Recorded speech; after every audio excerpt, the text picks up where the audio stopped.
नमस्कार,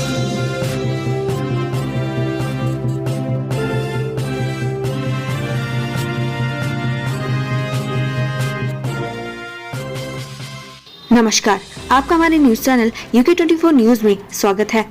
मौसम समाचार। कुमाऊं के 3 जिलों में भारी बारिश की आशंका, मौसम विभाग ने जारी की चेतावनी।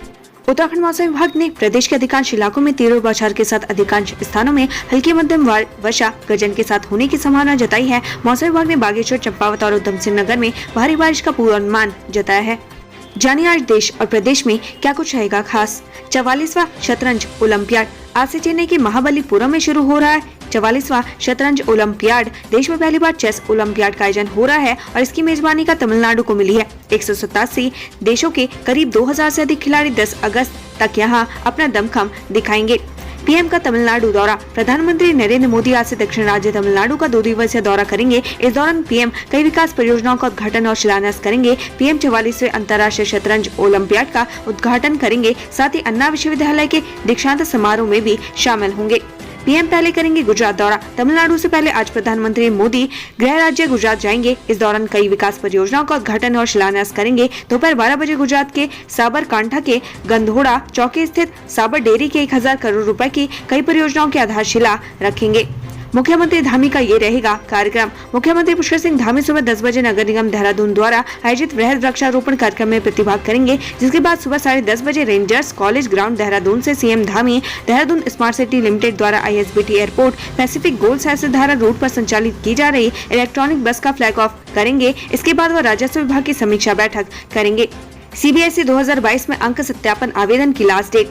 केंद्रीय माध्यमिक शिक्षा बोर्ड CBSE के परीक्षा परिणाम के बाद जो छात्र रीचेकिंग कराना चाहते हो वो आज रात 12 बजे तक कर सकते हैं। इसके लिए छात्रों को ऑनलाइन आवेदन करना होगा। छात्र मार्क्स वेरिफिकेशन, टर्म 2 की जांच ही गई आंसर शीट की फोटोकॉपी प्राप्त करने व रीचेकिंग की सुविधा ले सकते हैं। हरियाली अमावस्या। श्रावण मास की अमावस्या को हरियाली अमावस्या कहा जाता है। इस बार हरियाली अमावस्या के दिन आज सुबह 7:05 तक पुनर्वसु नक्षत्र और उसके बाद पुष्य नक्षत्र है, इसलिए इस दिन गुरु पुष्य का शुभ योग भी बन रहा है। आगे निकलने की होड़ में शिवभक्त बने हत्यारे, जाट रेजिमेंट के जवान को पीटने का वीडियो वायरल। हरिद्वार जिले के रुड़की में बीते दिन यूपी के कांवड़िये की हत्या के मामले में पुलिस ने 6 लोगों को गिरफ्तार किया है। सभी आरोपियों को कोर्ट में पेश कर जेल भेज दिया गया है। आरोपी का पुरकाजी थाना क्षेत्र में भी स्थानीय लोगों से झगड़ा हो गया था, जिसके बाद वो अपनी जान बचाने के लिए पुरकाजी थाने में घुस गए थे। वहीं जिस कांवड़िये की हत्या हुई है वो जाट रेजिमेंट का जवान था और इस समय गुजरात में तैनात था। छुट्टियों में घर आया हुआ था और दोस्तों के साथ कांवड़ लेने हरिद्वार गया था। देहरादून से देश भर में चल रहा था साइबर ठगी का तगड़ा नेटवर्क। प्रधानमंत्री योजना के नाम पर बड़ा झांसा। उत्तराखंड की राजधानी देहरादून में एक और बड़े फर्जी कॉल सेंटर का पर्दाफाश हुआ है। बसंत विहार से संचालित होने वाले इस फर्जी कॉल सेंटर में उत्तराखंड STF ने छापेमारी की। अभी तक टीम ने कॉल सेंटर से 2 लोगों को गिरफ्तार किया है, जबकि उसका एक साथी मौके से फरार होने में कामयाब हो गया। हरिद्वार। दहेज की मांग पूरी नहीं हुई तो ससुर ने किया दुष्कर्म, युवती से भी हुआ गैंगरेप। उत्तराखंड के हरिद्वार जिले में विवाहिता ने अपने ससुर पर रेप का आरोप लगाया है। इतना ही नहीं, पीड़िता ने जब इसका विरोध किया तो उसके पति और जेठ ने भी उसके साथ मारपीट की। वहीं एक अन्य मामले में घर में घुसकर युवती के साथ गैंगरेप का मामला सामने आया है। पुलिस ने दोनों ही मामले में कोर्ट की फटकार के बाद मुकदमा दर्ज किया। उत्तराखंड कोविड-19 ट्रैकर। उत्तराखंड में 24 घंटे में मिले 284 कोरोना संक्रमित, एक्टिव केस 1300 के पार। 13 करोड़ की लागत से बनकर तैयार हुआ रानी पोखरी पुल, जल्द उद्घाटन करेंगे CM धामी। पिछले साल बरसात में जाखन नदी के तेज बहाव में रानी पोखरी का पुल धराशायी हो गया था, जिसका निर्माण कार्य पूरा हो गया। जल्दी CM धामी इस पुल का उद्घाटन कर जनता को समर्पित करेंगे। इसी कड़ी में आज NHAI के अधिकारियों ने पुल का निरीक्षण किया। साथ ही अधिकारियों ने तैयारियों का भी जायजा लिया।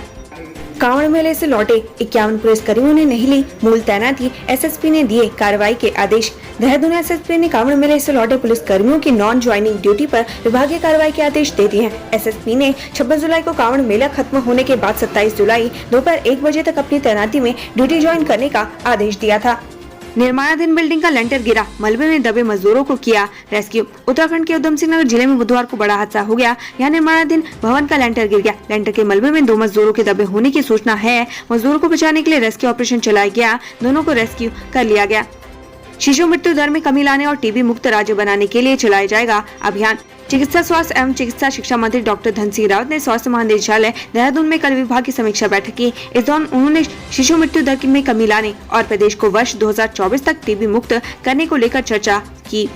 NTA का नकल रोकने का बड़ा कदम, परीक्षा केंद्रों पर पूर्व सैनिकों को डिप्टी ऑब्जर्वर किया तैनात। नेशनल टेस्टिंग एजेंसी परीक्षाओं में हो रही धांधली और गड़बड़ियों को रोकने के लिए बड़ा कदम उठाया है। एनटीए ने परीक्षा केंद्रों पर ऑब्जर्वर के तौर पर पूर्व सैनिकों की ड्यूटी लगाई है। ऐसे में सभी परीक्षा सुचारू रूप से संपन्न हो रही है।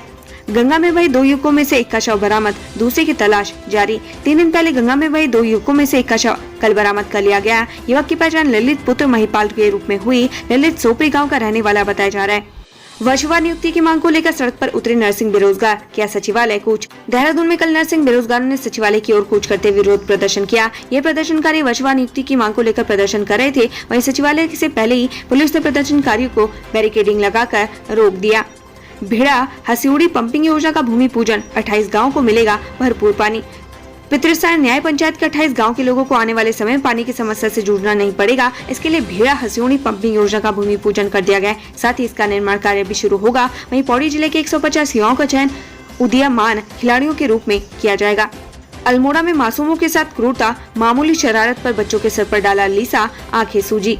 अल्मोड़ा जिले के सियालदे तहसील में बच्चों के सिर में लीसा गिराने का मामला सामने आया है। बताया जा रहा है कि कुछ बच्चों ने जंगल में कुछ लीसे के कीट को गिरा दिया था, जिसके बाद ठेकेदार के कर्मचारियों ने सजा के तौर पर इन मासूम बच्चों के सिर में लीसा गिरवाया। इसका वीडियो सोशल मीडिया पर तेजी से वायरल हो रहा है। टनकपुर में निर्माणाधीन भवन की शटरिंग गिरी, 2 मजदूर घायल, 5 घंटे चला रेस्क्यू। डेरा थाना टनकपुर द्वारा एसडीआरएफ टीम को सूचित किया गया कि पीलीभीत रोड पर एक मकान गिर गया है। उसमें काम कर रहे 2 लोग दबने से घायल हो गए। जानकारी प्राप्त होते ही एसडीआरएफ की टीम त्वरित रेस्क्यू हेतु रेस्क्यू उपकरणों के साथ घटनास्थल पर पहुंची। नैनीताल को बचा लो, विश्व प्रसिद्ध पर्यटन स्थल नैनीताल के अस्तित्व पर खतरा, भूस्खलन ले लेगा शहर की जान। पर्यटन के लिए विश्वविख्यात सरोवर नगरी नैनीताल के सामने खतरे के बादल मंडरा रहे हैं। बारिश शुरू होते ही नैनीताल में लगातार भूस्खलन होने लग रहा है, जिससे नैनीताल के अस्तित्व पर प्रश्न उठने शुरू हो चुके हैं। शहर के अंदर और शहर की बुनियाद में लगातार तेजी से भूस्खलन हो रहा है, जिससे प्रशासन समेत राज्य सरकार के सामने नैनीताल को बचाने के लिए चिंताएं बढ़ने लगी हैं। पहले पुलिस बुलाओ तब करेंगे घायल को भर्ती, निर्दय एम्स कर्मियों से 1.25 घंटे तक लड़ता रहा 108 कर्मी। बहादुराबाद थाना क्षेत्र में बुधवार देर रात भीषण सड़क हादसा हुआ। तेज गति से आ रही कार सड़क किनारे खड़े एक ऑयल टैंकर से जा टकराई। टक्कर इतनी जबरदस्त थी कि कार के परखच्चे उड़ गए, जबकि गाड़ी चला रहे युवक को गंभीर चोटें आई हैं। गंभीर हालत में घायल को जिला चिकित्सालय ले जाया गया, जहां से घायल को एम्स ऋषिकेश रेफर कर दिया गया। देर रात एम्स ऋषिकेश ने सड़क हादसे में घायल युवक को यह कहकर भर्ती करने से इनकार कर दिया कि बेड फुल है। इस दौरान 108 कर्मी एम्स प्रशासन से करीब 1.25 घंटे तक लड़ता रहा। इसके बाद जाकर एम्स ने घायल को भर्ती किया। मंकी पॉक्स की वैक्सीन के लिए केंद्र सरकार ने बोली आमंत्रित की। सरकार ने मंकी पॉक्स की वैक्सीन के लिए बोली आमंत्रित की है। इससे पहले पुणे स्थित संस्थान ने एक मरीज के नमूने से सफलतापूर्वक मंकी पॉक्स वायरस को अलग कर लिया। इसके आधार पर टीके का विकास किया जा सकता है।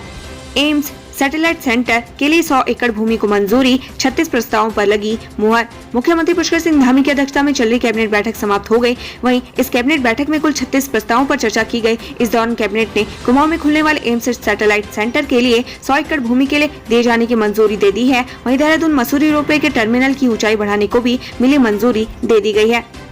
काशीपुर में कमिश्नर दीपक रावत ने किया ताबड़तोड़ निरीक्षण, खामियां मिलने पर जताई नाराजगी। कुमाऊं कमिश्नर दीपक रावत काशीपुर दौरे पर है। इस दौरान उन्होंने एसडीएम कार्यालय और तहसील का निरीक्षण किया। इसके अलावा वे द्रोणा सागर और गिरिताल भी गए, जहां उन्होंने द्रोणा सागर में एएसआई के संग्रहालय का भी निरीक्षण किया। इस दौरान काफी संख्या में कीड़े मकोड़े मिले, जिस पर उन्होंने सख्त नाराजगी जाहिर की। हरिद्वार में चोरों ने एक साथ 7 दुकानों पर किया हाथ साफ। कांवड़ मेला समाप्त होने के बाद ही बहादुराबाद थाना क्षेत्र में चोरों ने 7 दुकानों में सेंधमारी कर पुलिस को सीधी चुनौती दी है। चोरों ने इन दुकानों में लगे टीन शेड उखाड़कर चोरी की वारदात को अंजाम दिया है। इस मामले में दुकानदारों ने बहादुराबाद थाना पुलिस को तहरीर दी है, जिसके बाद अब पुलिस इन मामलों में मुकदमा दर्ज भी कर लिया है। वकील के चैम्बर में तमंचा लेकर घुसा शख्स, फायरिंग का किया प्रयास। तहसील में एक व्यक्ति तमंचा लेकर अधिवक्ता के चैम्बर में पहुंच गया। इस दौरान इस व्यक्ति ने अधिवक्ता पर गोली चलाने का प्रयास भी किया। गनीमत ये रही कि वहां मौजूद अन्य लोगों ने उसे समय से पहले ही धर दबोचा, नहीं तो कोई बड़ी घटना घट सकती थी। फिलहाल व्यक्ति को पुलिस के हवाले कर दिया गया है। पिता ने जिस शादीशुदा बॉयफ्रेंड पर दर्ज कराया रेप का मुकदमा, बेटी उसी के साथ रहने पर अड़ी। उत्तराखंड के हरिद्वार जिले में शादीशुदा व्यक्ति ने युवती को अपने प्रेम जाल में फंसाकर उसके साथ कई बार दुष्कर्म किया। आरोपी ने युवती से वादा किया था कि वो उससे शादी करेगा, लेकिन युवती की असमत लूटने के बाद आरोपी ने शादी से इनकार कर दिया। हालांकि युवती अभी आरोपी के साथ रहना चाहती है। आरोपी की शादी 8 महीने पहले ही हुई है। अधिकारी ने फाइनेंस कंपनी को लगाया चूना, 1 करोड़ रुपए से ज्यादा लेकर हुआ फरार। फाइनेंस कंपनी के साथ हुई धोखाधड़ी का ये मामला हरिद्वार के ज्वालापुर थाना क्षेत्र का है। ज्वालापुर में श्रीराम सिटी यूनियन फाइनेंस का ऑफिस है। कंपनी के रिकवरी एग्जीक्यूटिव ने धोखाधड़ी कंपनी को 1 करोड़ 47 लाख रुपए का चूना लगाया है। उत्तराखंड से संबंधित ऐसी खबरें पाने के लिए हमारे चैनल को लाइक व सब्सक्राइब जरूर करें। धन्यवाद।